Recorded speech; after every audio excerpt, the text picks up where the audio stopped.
দীর্ঘদিন স্কুলে আসেন না প্রধান শিক্ষক, মিড ডে মিলের টাকা দেন না সঠিকভাবে, রাঁধুনিদের টাকা বকেয়া, সব মিলিয়ে হাল ছাড়লেন সহকারী প্রধান শিক্ষক। বিগত 4 দিন ধরে স্কুলের মিড ডে মিল বন্ধ। প্রধান শিক্ষকের বিরুদ্ধে অসহযোগিতার অভিযোগ সহকারী প্রধান শিক্ষকের। উত্তর 24 পরগনার বনগাঁর কনিয়ারা যাদবচন্দ্র হাই স্কুলের ঘটনা। স্কুলের প্রায় 150 ছাত্রছাত্রী বঞ্চিত হচ্ছেন মিড ডে মিল থেকে। স্কুলের সহকারী প্রধান শিক্ষক জানিয়েছেন, প্রধান শিক্ষকের অ্যাকাউন্টে মিড ডে মিলের টাকা থাকে, সঠিক সময় তিনি টাকা দেন না, স্কুলেও আসেন না, মুদি দোকান, রাঁধুনিদের টাকা বকেয়া।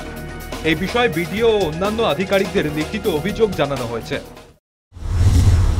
ইতিমধ্যে আমরা বিডিও থেকে লিখিত আকারে জানিয়েছি, হেডমাস্টার কোনো রকমভাবে 1.5 বছর মতো উনি বিদ্যালয়ে প্রায় আসেন না এবং কোনো রকমভাবে আমাদের অর্থনৈতিক সাহায্য বিভিন্ন দিক থেকে, শুধু মিড ডে মিল সেকশন বলে না, আমাদের বিভিন্ন ডেভেলপ বা বিদ্যালয়টা কীভাবে চলছে সেই সমস্ত সব বিষয় নিয়ে উনি কোনোদিন ভাবেনও না।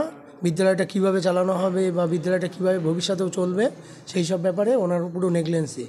আর মিড ডে মিলের টাকা প্রতি মাসে মাসে যেমন রাঁধুনিদের টাকা যেমন পাওয়ার ব্যাপার এবং ওই কুকিং যা খরচাপাতি কুকিংয়ের উদ্দেশ্যে সেগুলো বিডিএতে গভর্নমেন্ট থেকে অ্যাডভান্স করে দেয়, কিন্তু উনি কোনোভাবেই যে 2 মাস প্রকৃত বা 3 মাস পরে চেয়ে তাদেরকে ওনার কাছ থেকে পাওয়া খুব অসম্ভব। এবং শুধু তাই না, আমি মিড ডে মিল থেকে ইতিমধ্যে বলে দিয়েছি আমি অব্যাহতি নোডাল হিসাবে আমি থাকতে চাই না, কারণ একাডেমিকের ব্যাপার, একাডেমিকে আমার প্রচুর চাপ, সেটা নিয়ে একই ব্যক্তি দুটো কাজ করা আমার সম্ভব না। স্কুলের পড়ুয়ারাও জানাচ্ছে মিড ডে মিল বন্ধ থাকার সমস্যা হচ্ছে। দুপুরের খাওয়াটা নিয়মিত হচ্ছে না, এটাই। এখানে কি হচ্ছে, মিড ডে মিল ঠিকঠাক হতো তো আগে?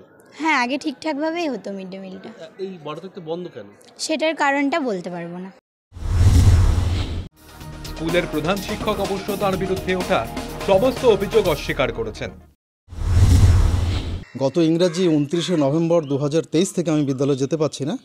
এটা আপনারা সকলেই জানেন। তার কারণ হচ্ছে, আমার কাছে মহামান্য কলকাতা হাইকোর্টের রায় থাকা সত্ত্বেও আমি স্কুলে ঢুকেছিলাম পুলিশ প্রোটেকশন নিয়ে, কিন্তু 29শে নভেম্বর 2023-এ আমার বিদ্যালয় থেকে যে ম্যানেজিং কমিটি সেটাকে ডিসলভ করে দেয় আমাদের যিনি বারাসাতের ডিআই আছেন, ডিআই সাহেব।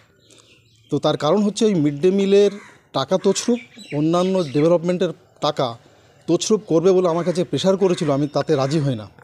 আমাদের বিদ্যালয়ের কয়েকজন শিক্ষক, সেই শিক্ষকদের মধ্যে অভিজিৎ মণ্ডল আছে, সজল কুমার বিশেষ আছে এবং সৌমেন চক্রবর্তী সহ আরও বেশ কয়েকজন শিক্ষক এবং তৎকালীন এমসির প্রেসিডেন্ট ভোজেশ্বর দাস সহ বেশ কয়েকজন ওখানকার আমাদের এমসির মেম্বার ছিলেন, যারা আমাকে বলেছিলেন মিড ডে মিলের টাকা এবং অন্য ডেভেলপমেন্টের টাকা তাদেরকে দিতে হবে, কিন্তু আমি রাজি না হয় আমাকে বিদ্যালয় থেকে তারা বিতরণ করবে একটা চক্রান্ত করে। বাগদার বিডিও প্রসূন প্রামাণিক জানিয়েছেন, এ বিষয়ে ডিআইকে জানানো হয়েছে, দ্রুত বৈঠক করে বিষয়টি সমাধান করা হবে। হেডমাস্টার মশাই দীর্ঘদিন স্কুলে আসেন না, এটা হায়ার অথরিটি জানে। তার সঙ্গে সঙ্গে এখন ওই স্কুলটা যিনি মিড ডে মিলের নোডাল টিচার আছেন, অভিজিৎ মণ্ডল, ওনার বক্তব্য হচ্ছে যে হেডমাস্টার মশাই মিড ডে মিল সংক্রান্ত যে টাকা পয়সা পেমেন্ট করার কথা সেগুলো উনি করছেন না, ফলে দোকানে বা সবজির বাজারে অনেক ধার বাকি পড়ে গেছে। তো আমি যতদূর জানতে পেরেছি সেটা হচ্ছে ডিআই স্যার এডিআই বনগাঁকে বলেছেন আগামী মঙ্গলবার যাতে স্কুল কর্তৃপক্ষ যারা আছে, হেডমাস্টার মশাই, তারপরে অন্যান্য সিনিয়র টিচার, তাদের নিয়ে স্কুলের সার্বিকভাবে একটা মিটিং করবেন, এই কারণে যে মিড ডে মিল না অন্যান্য ব্যাপারগুলোও চলছে ওখানে, যেহেতু হেডমাস্টার মশাই দীর্ঘদিন স্কুলে আসেন না। মিড ডে মিলে দুর্নীতি নিয়ে একাধিক অভিযোগ উঠেছিল। স্কুলের প্রধান শিক্ষকের গাফিলতির কারণে স্কুলের মিড ডে মিল বন্ধ থাকার একাধিক প্রশ্ন উঠছে।